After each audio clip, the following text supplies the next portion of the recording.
Hello, I'm Vijay Prateek. I'm the founder and CEO of Demitas Energies. At Demitas Energies, we build zero-emission power plants that can generate power extremely efficiently, affordably, and reliably. We also have long-duration energy storage with very high efficiency. We achieve about 70% round-trip efficiencies. The thermochemical cycle that we've invented is one of its kind in India and possibly even in the world.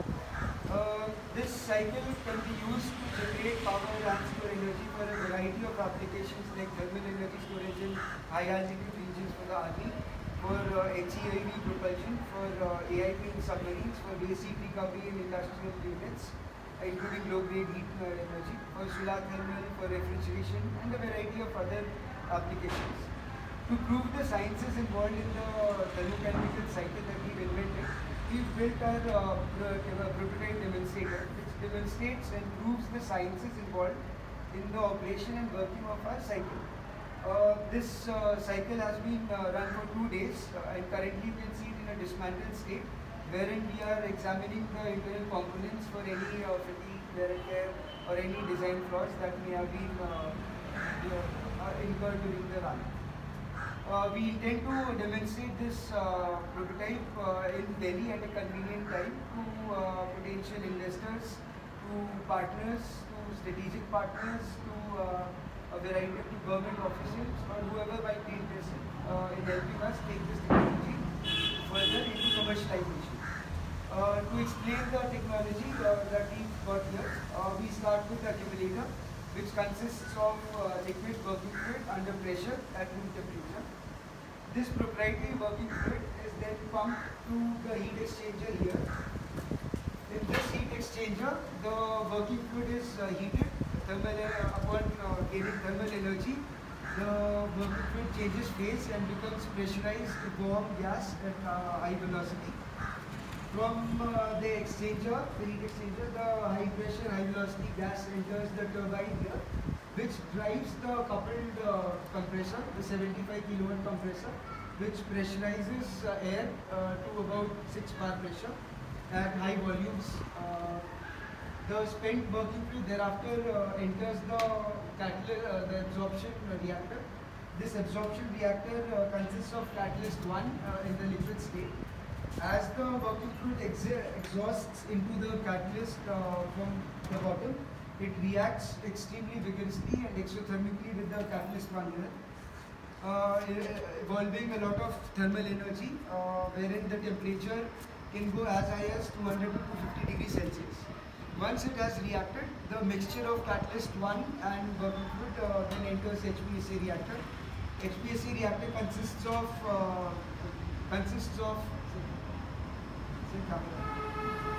the HPSA reactor consists of the powdered form catalyst 2. Catalyst 1 and 2 are extremely reactive and displaces the working fluid. The temperatures in this reactor can go as high as 400 degrees Celsius, 500 degrees Celsius.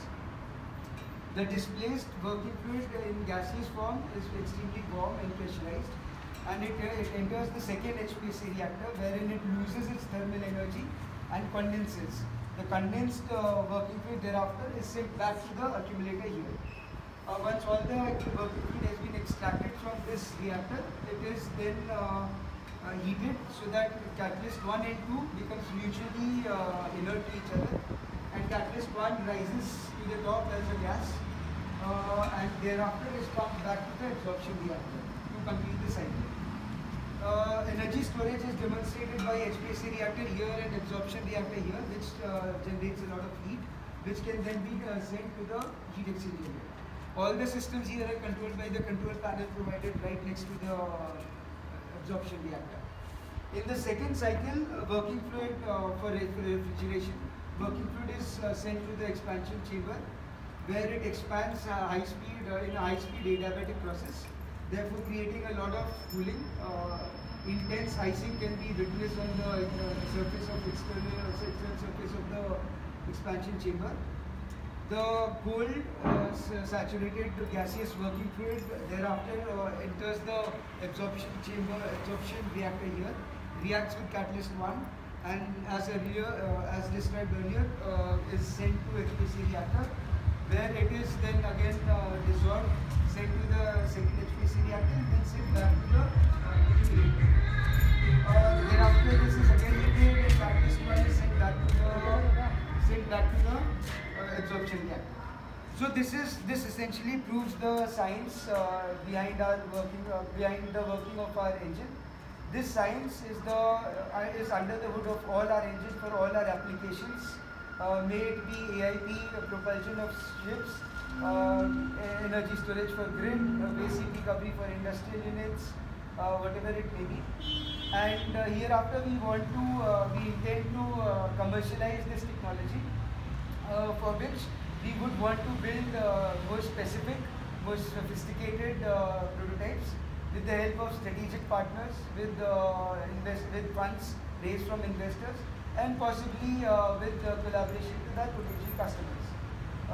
In this regard, we invite all of you to come over and take a look. We have a detailed process in place for miniaturization and localization of our technology.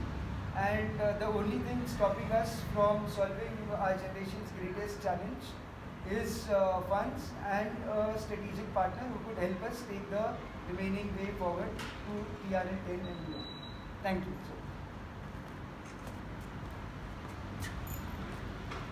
Okay,